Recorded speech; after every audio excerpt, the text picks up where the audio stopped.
আন্তর্জাতিক সম্পর্ক বিশেষজ্ঞ দেবাশিস নন্দীও রয়েছেন আমাদের সঙ্গে। আমি কর্নেল রায়ের কাছে প্রথমে যাই। কর্নেল রায়, পাকিস্তান যে ব্যবহার, যে বিশ্বাসঘাতকতা গতকালকে করেছে আমরা দেখলাম, তারপর এই মুহূর্তে দাঁড়িয়ে ভারতের অবস্থান ঠিক কি হওয়া উচিত? কারণ কড়া বার্তা নয়াদিল্লির তরফ থেকেও দেওয়া হয়েছে, আপনি কি মনে করছেন?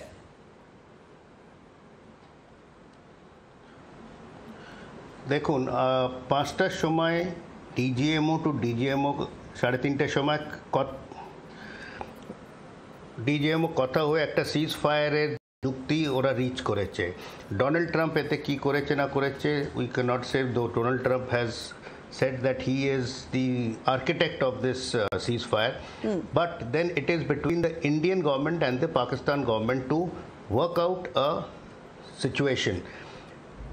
5:30 থেকে নিয়ে 7:30, 8 o'clock Pakistan army যা আমরা জানি, they have done bombardment. 48 hours পরেও the DGMO has planned to speak to each other again, that is on 12th of May.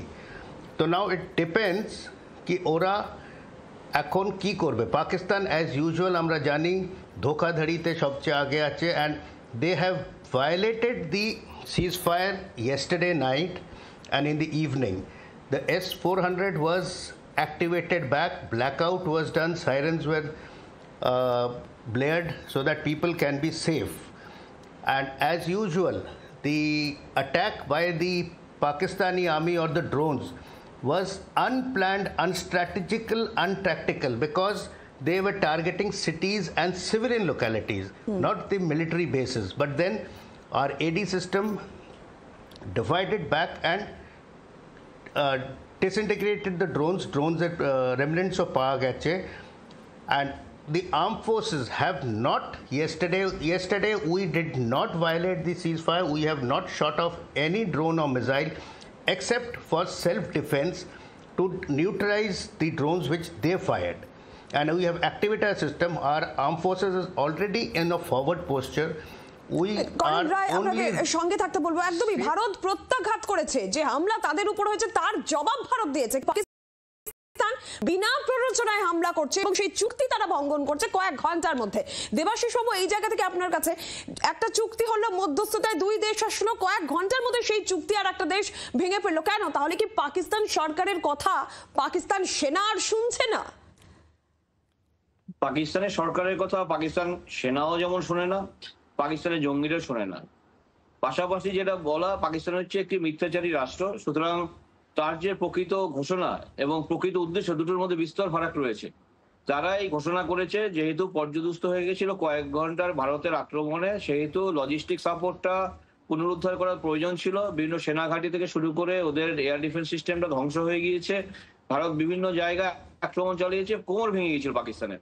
ফলত একটু নিঃশ্বাস নেওয়ার জন্য পাকিস্তান ভারতের কাছে অ্যাপিল করেছিল, আর্জি জানিয়েছিল যে যুদ্ধবিরতির, এবং ডোনাল্ড ট্রাম্পের একটা মধ্যস্থতা ছিল, মিডিয়েটরি রোল প্লে করেছিলেন তিনি। কিন্তু বিষয়টা হচ্ছে এমন যে পাকিস্তানের প্রধানমন্ত্রী এই যে কতটা মিথ্যাচারী, আজ দেখলাম একটা টিভি চ্যানেলে তিনি বলছেন যে আমরা যুদ্ধে এগিয়েছিলাম, ভারতের যুদ্ধ বিমানগুলো ধ্বংস করে দিয়েছি, আমরা সাময়িকভাবে একটু বার্তা মানে যুদ্ধবিরতি করছি, কিন্তু আমরা পরাজিত নই। অর্থাৎ এমন একটি দেশের রাষ্ট্রপ্রধান যিনি মিডিয়াতে একরকম বলছেন এবং তার রণকৌশল অন্য কথা বলছে এবং আন্তর্জাতিক দুনিয়ার কাছে মিথ্যে কান্না কাজ।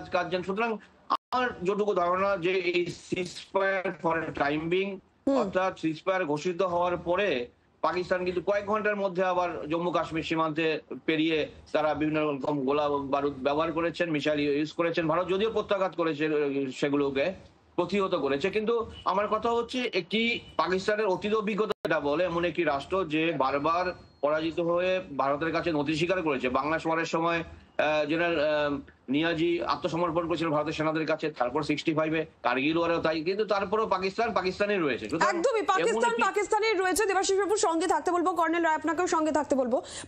পাকিস্তানেও রয়েছে এবং তারা যে সেই ব্যবহারই করবে সেটা গতকাল রাত্রে তারা আবার প্রমাণ করে দিয়েছে। একটা বিরতির পর ফিরছে আরো খবর নিয়ে, সঙ্গে থাকুন।